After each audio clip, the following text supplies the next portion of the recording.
أرواحنا له فداء. أما بعد، فقد قال الله سبحانه وتعالى في كتابه الكريم: بسم الله الرحمن الرحيم. الذين يبلغون رسالات الله ويخشونه ولا يخشون أحدا إلا الله وكفى بالله حسيبا. صدق الله العلي العظيم.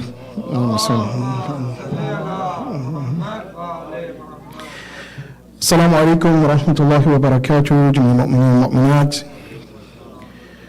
First and foremost, I congratulate the Imam of our time, Imam Zaman, Jafar al-Sharif, on the birth of his aunt, and then also I congratulate all of you on the birth of Sayyida Zainab al-Kubra, sallallahu alayha.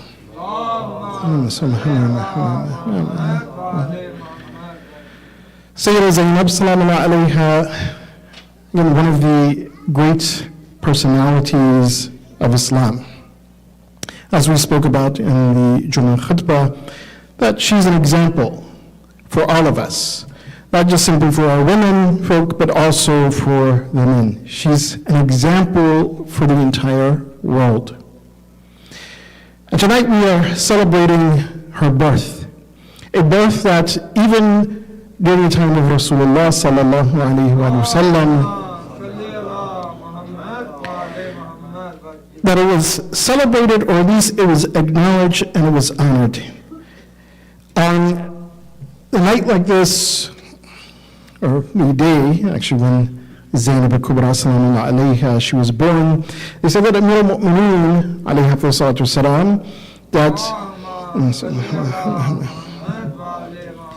he was asked to name his daughter. And so he said that, no, well, I'm not going to name my daughter until I hear from Rasulullah sallallahu alayhi wa sallam. That she should be named by Rasulullah. And this is, again, showing you part of the relationship of the Ahlul Bayt, that family structure, which is very important, especially when we think about Zainab sallallahu alayha and the entire Ahlul Bayt. Yes, she's not one of the ma'sumeen, as we classify her as a ma'sumeen, but she has that isma, she has that maqam of walaya, she had that maqam of isma, without doubt. And inshallah we'll touch upon that what was that status of Zainab al-Kubra sallallahu alayha? That even Rasulullah, in that naming of Zainab sallallahu alayha, he points this out, or at least he alludes to it, that whole event. So Imam Ali alayhi salatu wasalam, he says, I'm not going to name my daughter, I will allow Rasulullah to name her. When Amir al-Mu'mineen, he took Zainab sallallahu alayha to Rasulullah, and he asks Rasulullah, he says, Ya Rasulullah, that this is our newborn baby, and I was asked by Fatima to give a name. And so I said, I will not give a name, I want you to give the name. Then Rasulullah sallallahu alayhi wa sallam, he said he sat with Zainab in his arms. Just sat for a few minutes. And he says that, no, I'm not going to name this daughter. I'll wait until Allah subhanahu wa ta'ala, he tells me that, what name should I give to this daughter? So again, this is the maqam of Fatima, of Zainab sallallahu alayha. Yes, she's not one of the 14 ma'sumeen, but she is someone that even Rasulullah, he understood the importance of his granddaughter. He says, Allah will give me that name. They said that Jibreel, he descended and he spoke to Rasulullah, and Rasulullah sallallahu alayhi wa sallam, he says, Ya Ali, ismuha Zainab. Or Samiha Zainab, that Ali, name her Zainab. This is the name that I have received from Jibreel, who has received it from Allah subhanahu wa ta'ala. And according to one of those narrations, he made the dua before that to make sure that Allah subhanahu wa ta'ala understood that I will name her only after you send me the name for Zainab sallallahu alayha. Zainab, which means Zinatul Ab, the ornament of her father. The ornament of her father. And this is something that the Ahlul Bayt alayhim salatu wasalam, again, many hadith, and I've mentioned it several times from the member, that this is one of even the requirements that when we say that we follow Ahlul Bayt alayhim afdal, they say what? Kunu zaynan lana wa la takunu shaynan lana. So be an ornament for us, to be an ornament for Ahlul Bayt, to be a symbol of Ahlul Bayt. And what it means to be that symbol of Ahlul Bayt alayhim afdal, with your actions, with your words, with your being, that you call towards the path of Ahlul Bayt. Why? Because the path of Ahlul Bayt alayhim afdal is the path of Allah subhanahu wa ta'ala. So Zainab al-Kubra, she's Zinatul Ab, meaning that she's that one who calls towards, again, that path of our father. And the path of Amir al-Mu'mineen, Ali ibn Abi Talib, is what? The path of Rasulullah. The path of Rasulullah is from the wahy of Allah subhanahu wa ta'ala. So Zainab al-Kubra, Zinatul Ab. There's a very beautiful, I would say, addition to this account about the birth of Zainab al-Kubra, salamu alayha.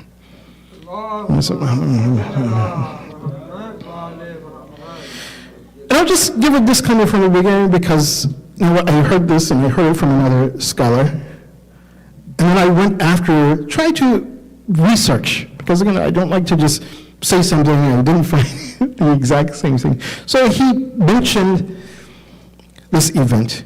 So, as I said, just from the very beginning, just going to give a disclaimer. I searched, I looked for the wordings of that hadith, or at least what it seemed to be a hadith from him. I didn't find it. But when he said it, I was like, whoa, subhanAllah. It is very beautiful. But I didn't find the hadith.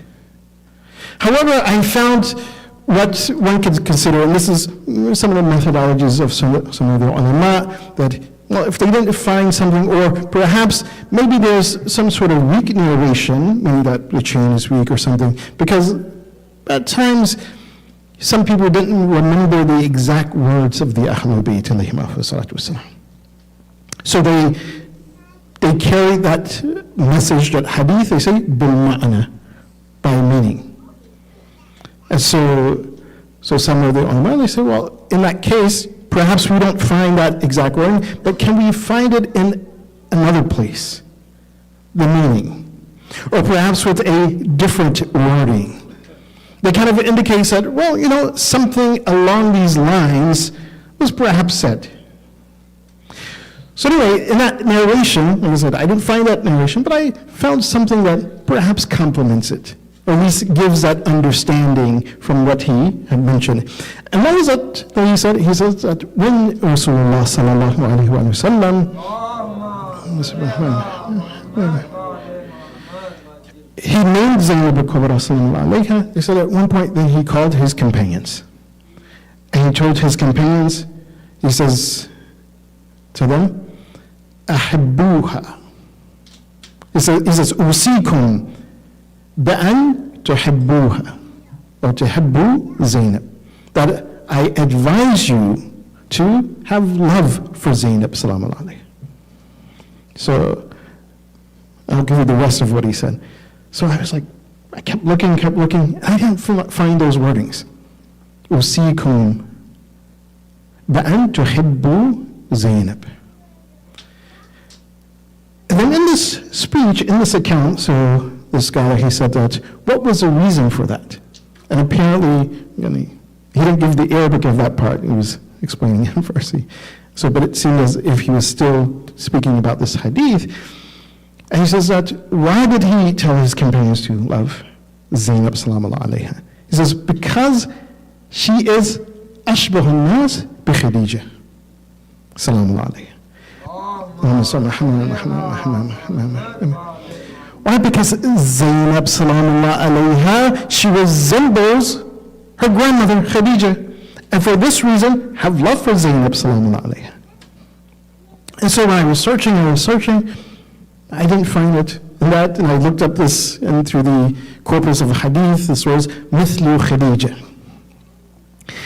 And I didn't find anything that in the hadith where it compared directly Zainab al-Kubra salamu alayha and Khadija, where they were mentioned in the same hadith. But in the hadith that mentioned about mithlu Khadija, what did I find? I found something that where, subhanallah, you will see the resemblance between Khadija al-Kubra salamu alayha and her granddaughter Zainab al-Kubra salamu alayha. And what was that resemblance? First, I'll start with this, which is a very beautiful hadith from Rasulullah, where he tells Amir al-Mu'mineen Ali ibn Abi Talib alayhi salatu wasalam, Ya Ali, laka al-ashya, laysa li. He says that you have some things that I don't. And of course, and this does not bring the maqam of Rasulullah sallallahu alayhi wa sallam down at all. One example is that he says, you have certain things that I don't have, or I don't. One is that who had a father-in-law like Amir al-Mu'mineen? The father-in-law like Rasulullah. So Rasulullah didn't have a father-in-law like himself, like Rasulullah. He says, and who has a wife? And this is in hadith, that part wasn't in hadith. But he says, and who has a wife like your wife, like Fatima? He says, I didn't have a wife like Fatima. Yes, Fatima Zahra sallallahu alayha, she's the daughter of Khadija al-Kubra. But her maqam, Fatima Zahra, is one of the ma'sumin, 14 ma'sumin. Sayyidat Nisa al-Alameen. And her mother, yes, great respect. No shortness, because even Allah subhanahu wa ta'ala, he told Rasulullah that give my salams to Khadija, salamu alayhi. Allah subhanahu wa ta'ala told Rasulullah, Ya Rasulullah, tell Khadija the Kubra that she has paradise. But of course, in the maqam, in that station of existence, Fatima Zahra, salamu alayha, there's no woman like Fatima Zahra, salamu alayha. And then Rasulullah says, what is that thing that you have, Amir al-Mu'mineen, that I don't have? He says, لَكَ مِثْلُ أُمَّتِي لَكَ مِثْلُ لَكَ أُمَّةَ أَهْلِكَ. He says, لَكَ مِثْلُ خَدِيجَةَ أُمَّ أَهْلِكَ. He says, that you have a mother-in-law like Khadija. Rasulullah says, I didn't have a mother-in-law like Khadija. Sallallahu alayha. And what mother-in-law for Amir al-Mu'mineen was Khadija. Subhanallah. That we know that when Rasulullah sallallahu alayhi wa sallam, that when he received the wahi from Allah subhanahu wa ta'ala, the delegation to go forth, that who were the first two to receive that message?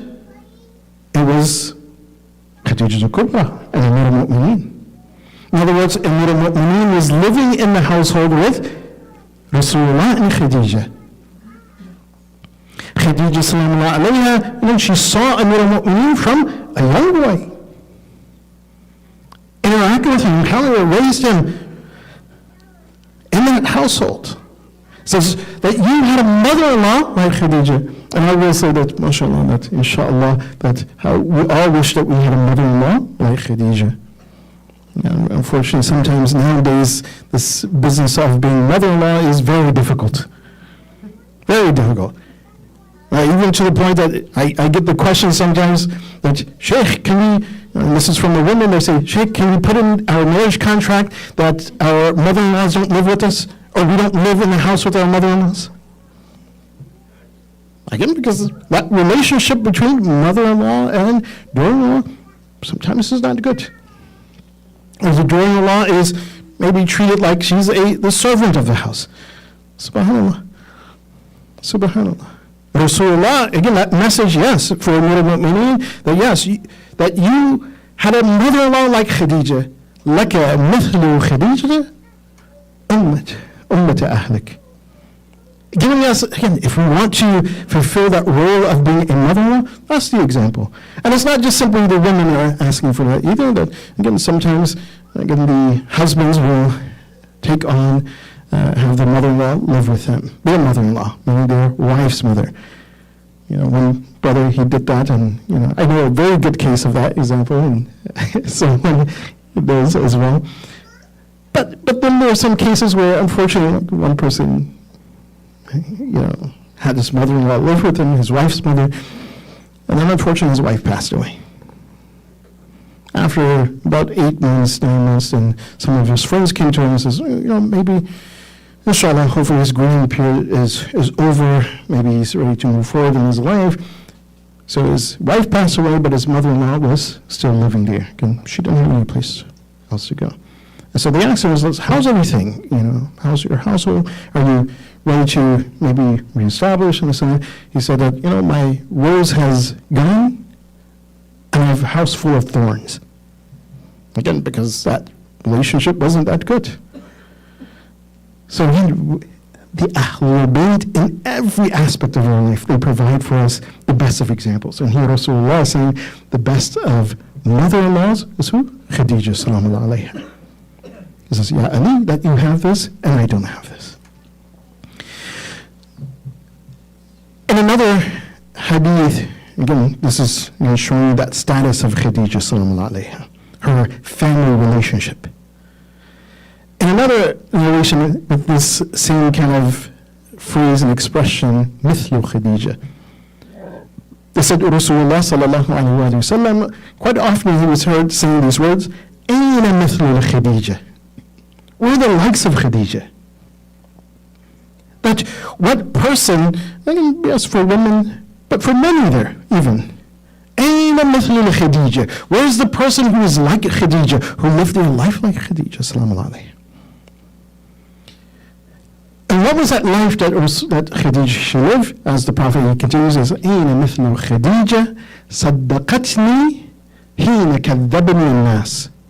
So she was the one who stood by me. She saw that I was truthful when I said I received the wahi, the revelation from Allah subhanahu wa ta'ala, when everyone thought I was lying. Khadija sallallahu alayha saddaqatni.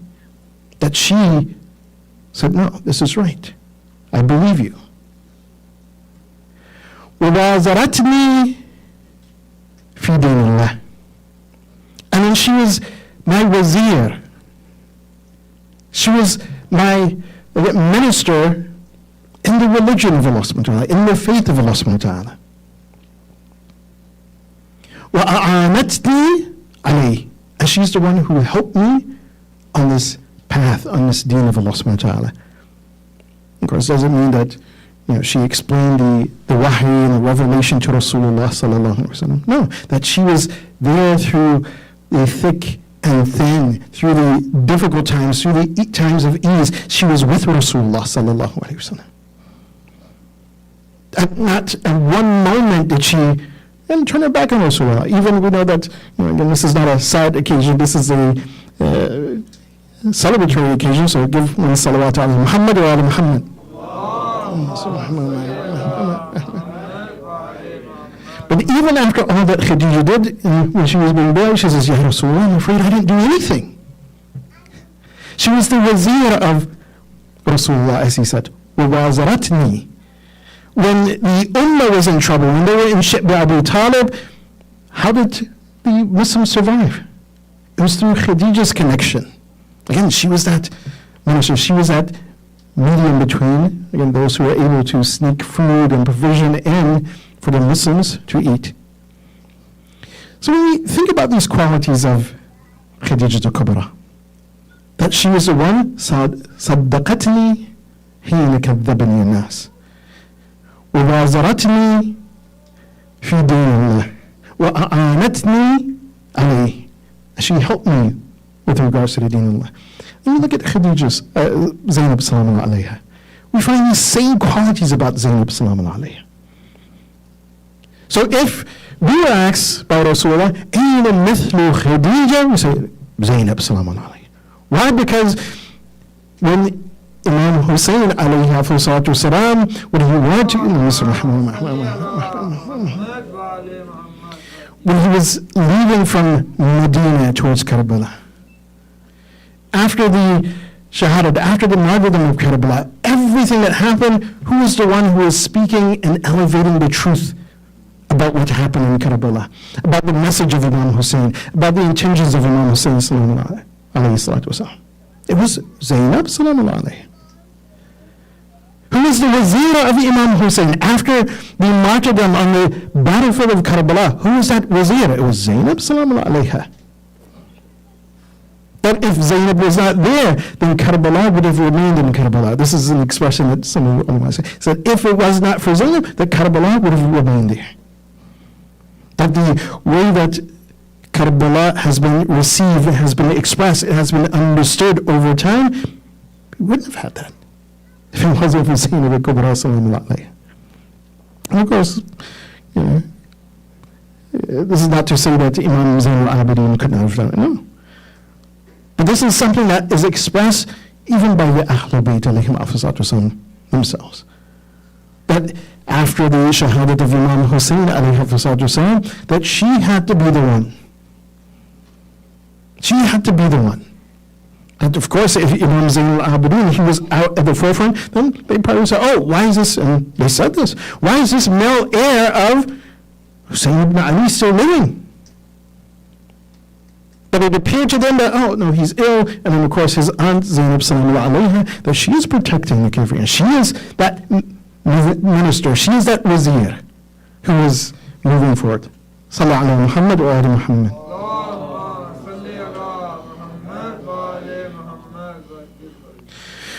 So we see that, although, yes, we didn't find that exact hadith that was stated, that love Zainab. Why? Because she is like Khadija al-Kubra.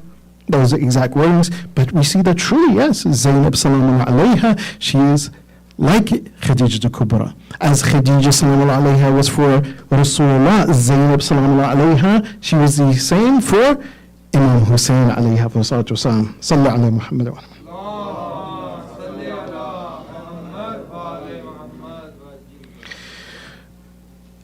One other thing I want to kind of point out, at least so that we can understand Zainab sallallahu alayha and how truly she was like Khadija al-Kubra, or at least she shouldered that mission. As Rasulullah, he says that Khadija did what? A'anatni alayhi. That she helped me with the deen of Allah subhanahu wa ta'ala. She helped him with that mission. Upheld the community. She spent everything on the believers, on the mu'mineen.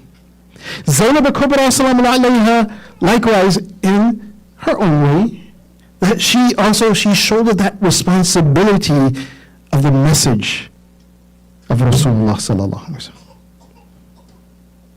wa sallam. Just one question to think about. Allah subhanahu wa ta'ala, did he not say in the Quran that Allah, he sent this deen لِيُظْهِرَهُ عَلَى الدِّينِ كُلِّهِ وَلَوْ كَرِهَ الْمُشْرِكُونَ, that the deen of Islam, submitting to Allah subhanahu wa ta'ala's way of life, the revelation of Allah subhanahu wa ta'ala, is to take over. In other words, it is to spread, that people are to see the truth of that and understand that if we want to have justice, that this is the path. Did that completely happen in the time of Rasulullah? No. Yes, he started that mission. But the completion of that mission, it relied upon what? The Imams also executing that mission. And of course, the Imam of our time, Imam Hujjah Jafar al-Sharif, who will complete that mission. As Allah subhanahu wa ta'ala, he also said that Nasrun min Allah, that he gives help from Allah subhanahu wa ta'ala. But it is also Nasrun min al-Mu'mineen, that the believers will also help. So that mission will be complete. But the path towards that was Amir al-Mu'mineen, was Imam Hassan, the peace treaty of Imam Hassan, was the martyrdom of Imam Hussein. And it was Zainab sallallahu alayha who also, she carried that message. When we look at that message, or at least the idea or the scope of that message, or what the qualities of the person who has that message or is carrying that message has to have, Allah subhanahu wa ta'ala, he explains very beautifully in Surah Ahzab, verse 39, where he says, الَّذِينَ يُبَلِّغُونَ رَسَالَاتِ اللَّهِ وَيَخْشَوْنَهُ وَلَا يَخْشَوْنَ أَحَدًا إِلَّا اللَّهِ وَكَفَى بِاللَّهِ حَسِيبًا. Allah subhanahu wa ta'ala, he explains to us that someone who carries that risala, that message, whether it's Rasulullah, and of course, first and foremost, Rasulullah sallallahu alayhi wa sallam.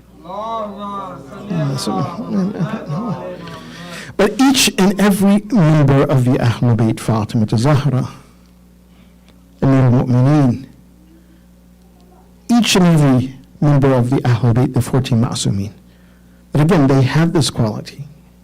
But we also see that Zainab, salamullah alayha, she also had that quality. What? الَّذِينَ يُبَلِّغُونَ رِسَالَاتِ اللَّهِ.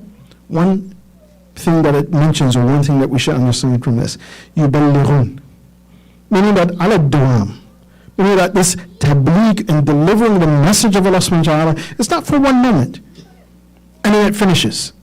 But Rasulullah sallallahu alayhi wa sallam, that he comes forth, he says, Ya ayyuhan nas, and he delivers that message, and he goes into his house, he shuts his door, he says, I delivered the message, son, I've done my part, and now it's over. Now we just wait and see what people do. No, الَّذِينَ يُبَلِّغُونَ رِسَالَاتِ اللَّهِ. In other words, in one aspect of it, it indicates that no, this is something that is constantly happening, that they don't sit still. Just saying that, oh, look, Surah Fatiha was revealed to me. Okay, I gave you Surah Fatiha. Surah Ikhlas, I gave you Surah Ikhlas. Are you implementing, not implementing it? What are you living by? No, it's not my business. I'm going to go home and sit and just be quiet. No, it takes effort, and it must be on a continuous basis. And this is what we see Zainab al-Kubra, salamullah alayha, she does. Not for one moment does she remain silent after Karbala. Even to the point that she was exiled from Medina. Why? الَّذِينَ يُبَلِّغُونَ رِسَالَاتِ اللَّهِ. This was the message. She didn't stay silent. And again, as I said, that Zainab al-Kubra, salamullah alayha, she is an example for all of us. For all of us. At no moment should we think that, oh, I don't have this responsibility to deliver the message of Allah subhanahu wa ta'ala. No, Rasulullah, he came, he delivered the message, passed away, the Ma'sumeen, they came, yes, Zainab al-Kubra, she came, and now I have no taklif. No, all of us have that responsibility. That is the meaning of kunu zaynan wa la takunu shay'an lana. To be an ornament for us. The way you live, the way you talk, the way you interact with people, the way we interact with each other. This is the risalat of Allah subhanahu wa ta'ala. إِنَّمَا الْمُؤْمِنِينَ إِخْوَةً, for example. The believers have this relationship of brotherhood, sisterhood between themselves. We say, oh yeah, we read it in mashallah, but there's no need to implement it. No.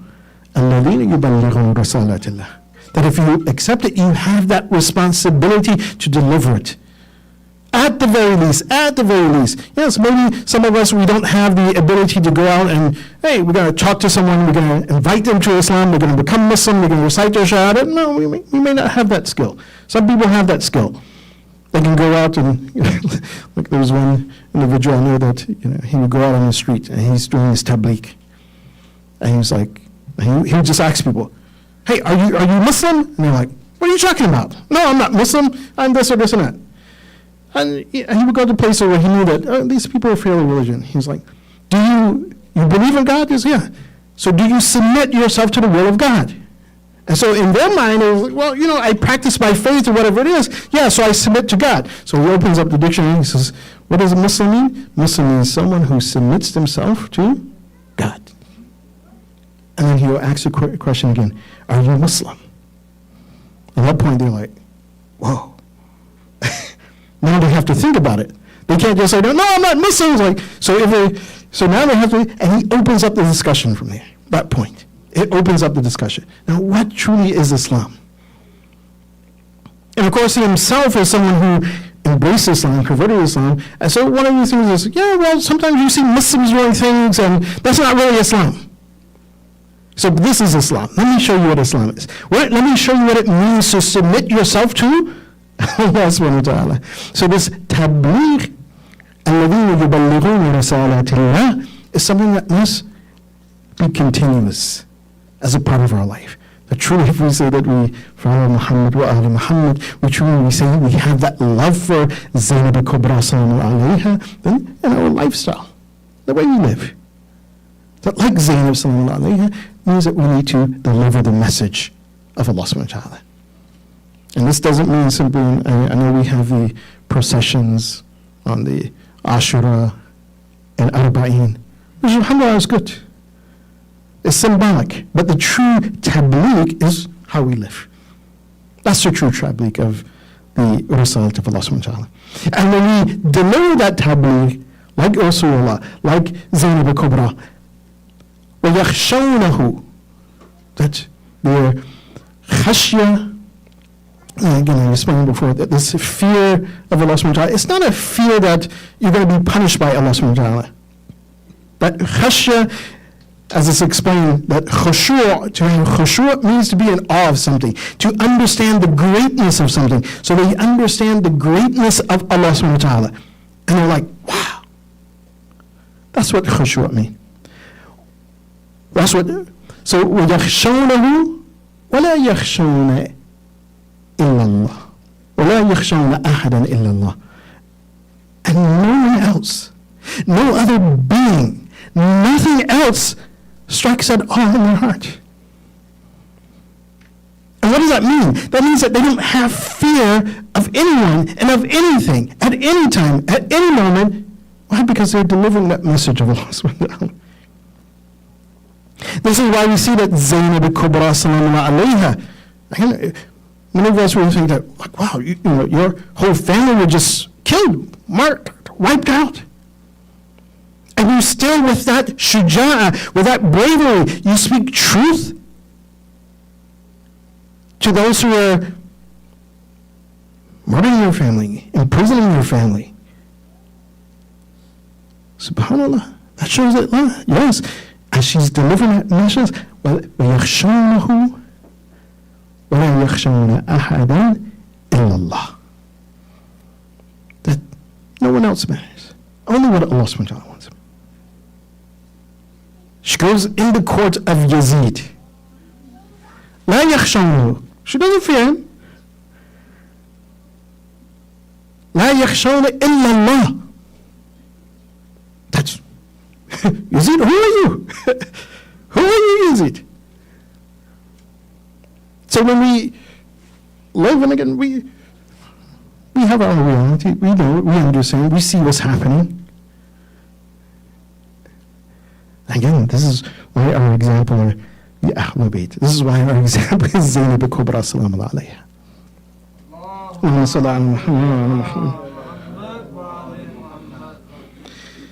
So, again, and then the other trait that Allah subhanahu wa ta'ala puts, that last trait, so as one stands firm on that deen of Allah subhanahu wa ta'ala, doesn't fear anyone, but their relationship with Allah subhanahu wa ta'ala, that if I don't fulfill my duty, will I be separated from Allah subhanahu wa ta'ala? There's no superpower. No superpower at all. Only Allah. No superpower. Only Allah subhanahu wa ta'ala. Then, as that last verse says, that those individuals يُبَلِّغُونَ رَسَالَاتِ اللَّهِ. It says, وَكَفَى بِاللَّهِ حَسِيبًا. That whatever happens, that as long as I fulfill my duty, my responsibility, to the ability that I have. I'm not saying that go and do something that you don't know, that, if I cannot speak and I can't do this, then look, at the very least, you know what? I live my life as a Muslim. I dress as a Muslim. When I speak as if I'm a Muslim, that I'm following those guidelines that Allah subhanahu wa ta'ala has outlined in the Quran, those guidelines that we see in the lifestyle of Muhammad wa ali Muhammad alayhi salatu wa salam. My interaction is like the interaction of Ahlul Bayt alayhi salatu wa salam. And it will become clear. Trust me, I've seen it so many times and I heard it so many times that if you engage, even with people in the society, if you live like Muhammad wa ali Muhammad, people will ask that, why do you live like this? Everybody is cursing this and that, saying all these foul words, but I've never seen you curse anymore. I've never seen you do this, and everyone does this. It will become clear that your lifestyle is not that lifestyle. It will become clear that your lifestyle has a different principle. You have different values. And that delivers the message of the Risalat of Allah subhanahu wa ta'ala, the message of Islam, the way you carry yourself. وَكَفَى بِاللَّهِ حَسِيبًا. And we know that who takes account of that? Allah takes account of that. And we're not worried about what other people say their account or what they say. No. If what I am doing is based on what Allah subhanahu wa ta'ala says, well, this is fine. If it is, again, if I am a Muslim, margin, and I know I derive it, then okay, yes, this is fine. If I'm not, then I follow what the Mushahideen say, the Murajis say. Why? Because they have outlined, again, this is what the Risalat of Allah subhanahu wa ta'ala says. This is that accumulation of a hadith, as I mentioned in the beginning. That yes, there's some hadith or some things that are presented as hadith. It may not be there, but maybe there's some sort of, as they said, emphasis or some sort of backing from another place, from another aspect. And I'll just give this last mention because this also came up too. But it's to understand that a person who lives their lifestyle like Zainab Kubra Salaam alayha, a person who is delivering that message of Allah subhanahu wa ta'ala, يُبَلِّغُونَ الَّذِينَ يُبَلِّغُونَ رَسَالَاتِ اللَّهِ وَيَخْشَوْنَهُ وَلَا يَخْشَوْنَ أَحَدًا إِلَّا اللَّهِ وَكَفَى بِاللَّهِ حَسِيبًا. Someone who lives by that principle, then they understand the reality of what they're doing.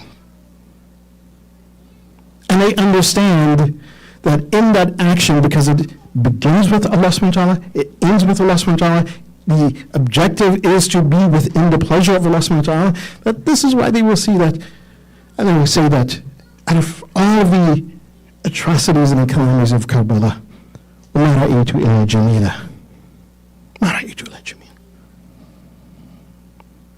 Again, this is coming from someone who understands the event they're in. They understand that, look, it is my responsibility to deliver this message. If that message, delivering that message of Allah subhanahu wa ta'ala, ends with me, I pass away and die a natural death. They say, Alhamdulillah. If delivering that message leads to my shahada, the shahada of my family, they say what? Alhamdulillah. Alhamdulillah. And that is the jameel that they see. They're not looking at, hey, this person was killed up. They say, no, maraytu ila jamila. Why? Because this is in the path of what? Tabligh risalatillah. Delivering that message of Allah subhanahu wa ta'ala. And subhanAllah, we find this in the riwayat of Ahlul Bayt, and particularly two individuals who are directly connected to Zainab al-Kubra salaam alayha. One is Imam Hassan al-Mushtaba alayhi salatu wasalam,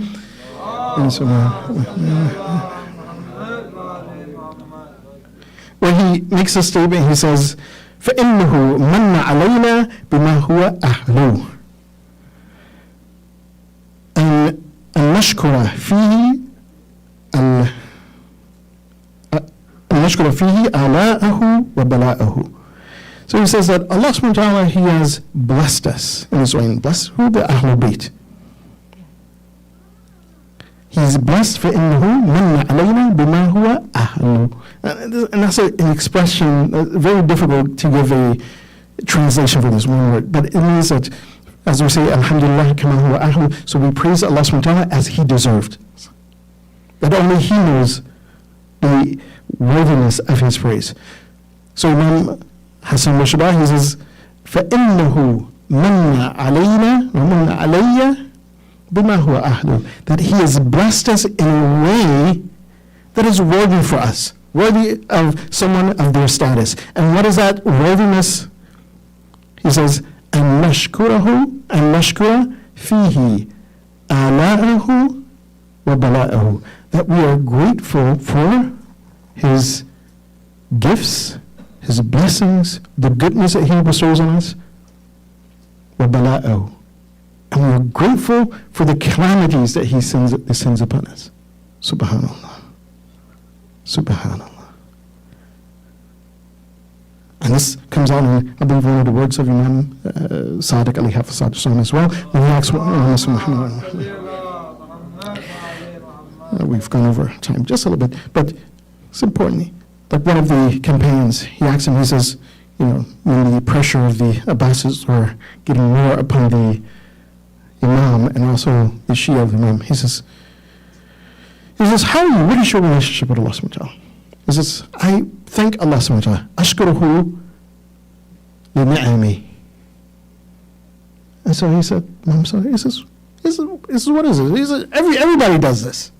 Everybody does this in Medina. Everybody. He says, what makes you as Arashi, what makes you different? You thank Allah subhanahu wa ta'ala for the blessings you have? And he tells him, he says that وَنَشْكُرُهُ نَحْنُ نَشْكُرُهُ لِبَلَائِهِ وَسُعُوبَتِهِ. We thank Allah subhanahu wa ta'ala for the difficulties that we fall in, for the calamities that befall us.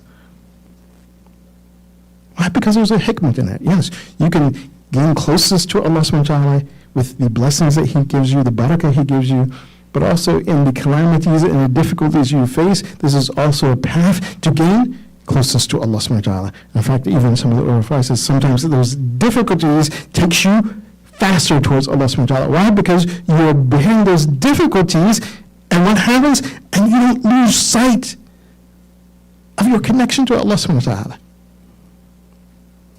Those difficulties don't make you go towards what is haram, what is wrong. Those difficulties fortify and strengthen your iman. And Allah subhanahu wa ta'ala, He speaks about this in the Ahzab. He told the believers, He says, listen, the battle of Ahzab, what is going to happen? He says, you're going to see thousands of people, and you're going to be a handful of people. And then how did Allah subhanahu wa ta'ala explain the believers? He says that when they saw this, they were like, oh, sadaqallah, that Allah was true, that a lot of people was dad imanu, and their iman became stronger. Why? Because of the difficulty that was there. And this is why Zainab al-Kubra, she said, وَمَا رَأَيْتُ إِلَّا جَمِيلًا. Why? Because she sees in that difficulty, what? The maqam. Not only her maqam, the maqam of her brother. لَا يَوْمُكَ يَوْمُكَ يَا أَبَا عَبْدِ اللَّهِ. Again, this is not a musibah. This is the jameel that Zainab al-Kubra saw. And I'm saying this because, unfortunately, there was some when actually they had some sort of doubt that, really, did she say this? We have to understand, what is she saying? She's not looking at the immediate that, oh, hey, this person died, that person. No, maraytu la jamila. That how the shuhada of Karab, how did they connect to Allah subhanahu wa ta'ala through that difficulty? Now she's going to face her own difficulties. Wow, subhanallah. But what I'm facing is difficult, but subhanallah, that, yeah, they had a difficulty. وَمَرَأَيْتُ وَلَا جَمِيلًا. And I know that in this difficulty, I will connect to Allah subhanahu wa ta'ala. The other one, the last one, really quickly, from Imam Zain al-Abidin. And this is one of the du'as in Misbah al-Ka'afimi. Imam Zain al-Abidin, alayhi hafizatu, who tells his aunt Zainab, أَنْتِ عَالِمَةً غَيْرُ مُعَلِّمَةً. That you're someone who has knowledge, no one taught you this knowledge. This is why she's Aqila Bani Hashim. Imam Zain al-Abidin, who makes in this dua, and this is a similar one also in Sayfat al-Sajjadiyya. In this dua, he says, فَمَا نَدْرِي مَا نَشْكُرُ. He says, we don't know that. What should I be grateful to Allah subhanahu wa ta'ala for? Why should I thank Allah subhanahu wa ta'ala? أَجَمِيلَ مَا تَنْشُرُ. But Allah, why should I thank you? For the beauty that you've shown me, that you've given me, the barakah, the blessings. And let's listen to a couple other things. He says, أَمْ عَظِيمَ مَا أَبْلَيْتَ. Are the greatest of the calamities that you've put upon me. Which one? In Sayfat al-Sajjadiyya, Imam Zainab, he says, I don't know, which one should I thank you more for? For my health, that when I'm feeling good, or from when I'm feeling sick and I'm ill? This type of expression means that, look, in both of these actions, yes, feeling good or being ill, according to Imam Zainab, he says, look, they both deserve gratefulness. Why? Because in both of these things, in good health and in sickness, there's a path to Allah subhanahu wa ta'ala. In that jameel and that beauty which Allah subhanahu wa ta'ala spreads, whether it's even, oh, mashallah, it's a nice sunny day. Oh, that's the jameel of Allah subhanahu wa ta'ala. Or are in that difficulty, oh man, we had an ice storm and trees are falling down on our house and, my car got busted. And the calamity that I'm facing, the difficulties that I'm facing, both of them deserve the shukr of Allah subhanahu wa ta'ala. Both of them are paths towards gaining closeness to Allah subhanahu wa ta'ala. And this is why Zainab al-Kubra, she says, وَمَا رَأَيْتُ إِلَّا جَمِيلًا. Especially in that path of delivering the message, the risalat of Allah subhanahu wa ta'ala. Pray that Allah subhanahu wa ta'ala gives us tawfiq in living the life of Muhammad wa ali Muhammad, as we see in the example of Zainab al-Kubra, salamu alayha. We ask Allah subhanahu wa ta'ala to forgive our sins, to cover our shortcomings. We ask Allah subhanahu wa ta'ala to have mercy upon our deceased ones. We ask Allah subhanahu wa ta'ala to grant us our needs. We ask Allah subhanahu wa ta'ala to give shafa and cure to our friends and family members who are ill. And most importantly, we ask Allah subhanahu wa ta'ala to hasten the reappearance of Imam Zaman, Jafar, Sheikh, so that we may see and experience that jameel and the justice that Allah subhanahu wa ta'ala will give with him. And we ask Allah subhanahu wa ta'ala make us among his helpers and his companions and those who sacrifice their lives. Bismillahir Rahmanir Rahim. Allahumma ighfir dhunubana wastur ayubana waqdi hawajana washfi maradana warham amwatana wa'ajjil li faraj mawlana sahib al-asr wa zaman waj'alna min a'wanihi wa ansarihi wal mustashirina bayna yadayhi wa tahti